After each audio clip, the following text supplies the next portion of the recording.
Hello friends, welcome to educational insight. दोस्तों, अगर आप बेसिक शिक्षा परिषद के नियंत्रणाधीन उत्तर प्रदेश के किसी भी परिषदीय विद्यालय में बतौर शिक्षक शिक्षिका भाई बहन कार्य कर रहे हैं तो ये वीडियो, ये इन्फॉर्मेशन, ये लेटेस्ट अपडेट्स आपके लिए बहुत ही ज़्यादा इम्पॉर्टेंट और इन्फॉर्मेटिव होने जा रहा है।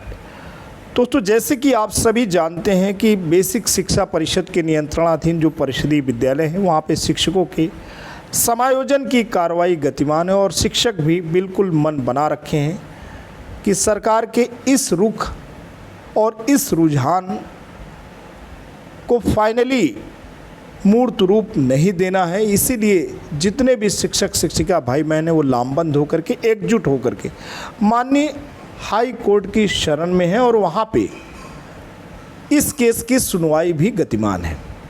जैसे कि आप जानते हैं, इससे पहले जो डेट थी वो 6 सितंबर को थी और अब डेट विस्तारित होकर के माननीय हाईकोर्ट ने 9 सितंबर को इस केस को एज ए फ्रेश लिस्टअप कर रखा है।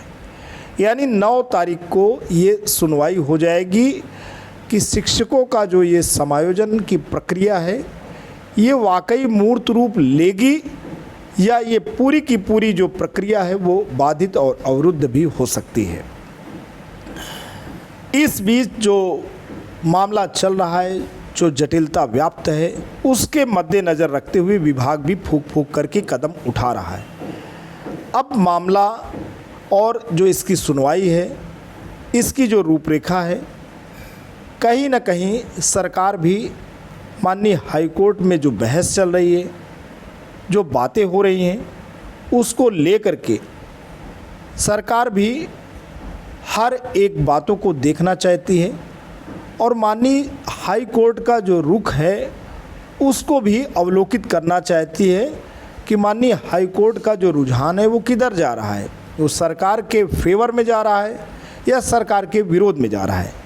इसी के मद्देनज़र रखते हुए आज बेसिक शिक्षा परिषद प्रयागराज के जो सचिव साहब हैं, उत्तर प्रदेश बेसिक शिक्षा परिषद प्रयागराज के सचिव साहब हैं, उन्होंने चूँकि 9 सितंबर को इस मामले में सुनवाई होनी है, ऐसी दशा में किसी भी प्रकार से ये जो प्रक्रिया चल रही है उसे अभी कोई नई दिशा नहीं देना चाहते हैं।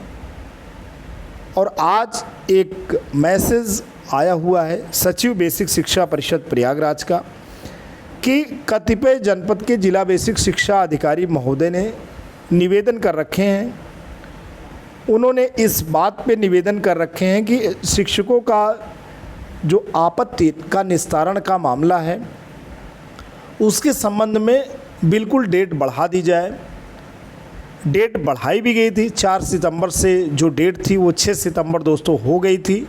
लेकिन अब चूँकि माननीय हाईकोर्ट का उस दिन केस लिस्टअप हुआ है एज ए फ्रेश, उस पर माननीय हाईकोर्ट सुनवाई करेगा और जिस तौर तरीके से बहस हो रही है उसमें सरकार कोई भी एग्रेसिव मोड पे जाना नहीं चाहती। सरकार बिल्कुल जो माननीय हाईकोर्ट का दिशा निर्देश है, जो गाइडलाइंस है, उसी को फॉलो करेगी। ऐसी स्थिति में सरकार अपनी कोई भी नई पहल करके अपने लिए किसी भी प्रकार का मुसीबत नहीं लेना चाहती और अपने समय और श्रम को सरकार बचाना भी चाहती है।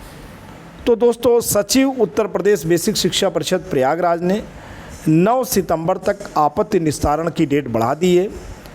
आइए दोस्तों देखते हैं इस संबंध में सचिव साहब आखिर क्या सूचना दे रहे हैं। लेकिन दोस्तों, इससे पहले अगर आप चैनल पर नए हैं, पहली बार विजिट कर रहे हैं, तो इसे लाइक, शेयर और सब्सक्राइब कर लें। बिना देर किए आते हैं सचिव साहब का जो मैसेज है उसे आपको सुनाते हैं। समस्त जिला बेसिक शिक्षा अधिकारी उत्तर प्रदेश को प्रेषित है, संदर्भित है और ये संदेश दोस्तों ये है कि कृपया परिषदीय शिक्षकों के समायोजन के संबंध में जारी परिषद कार्यालय के पत्रांक 30 अगस्त 2024 का संदर्भ ग्रहण करने का कष्ट करें, जिसके द्वारा ऑनलाइन प्राप्त आपत्तियों का निस्तारण दिनांक 4 सितंबर 2024 तक किए जाने के निर्देश दिए गए थे। तत्क्रम में ऑनलाइन प्राप्त आपत्तियों के निस्तारण की समयावधि दिनांक 6 सितंबर 2024 दोपहर 12 बजे तक बढ़ाई गई थी। कतिपय जिला बेसिक शिक्षा अधिकारियों द्वारा किए जा रहे अनुरोध के क्रम में उक्त समयावधि दिनांक 9 सितंबर 2024 तक बढ़ाई जाती है। कृपया उपर्युक्त से अवगत होते हुए तदनुसार अग्रेतर आवश्यक कार्रवाई करने का कष्ट करें। भौदी, सचिव, उत्तर प्रदेश बेसिक शिक्षा परिषद प्रयागराज।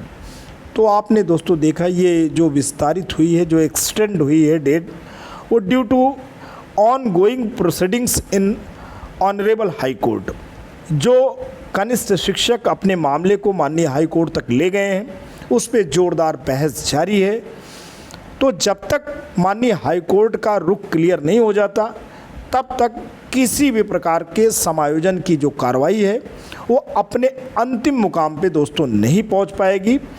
इसीलिए 9 सितंबर 2024 का जो कोर्ट में केस है उसको सरकार देखेगी।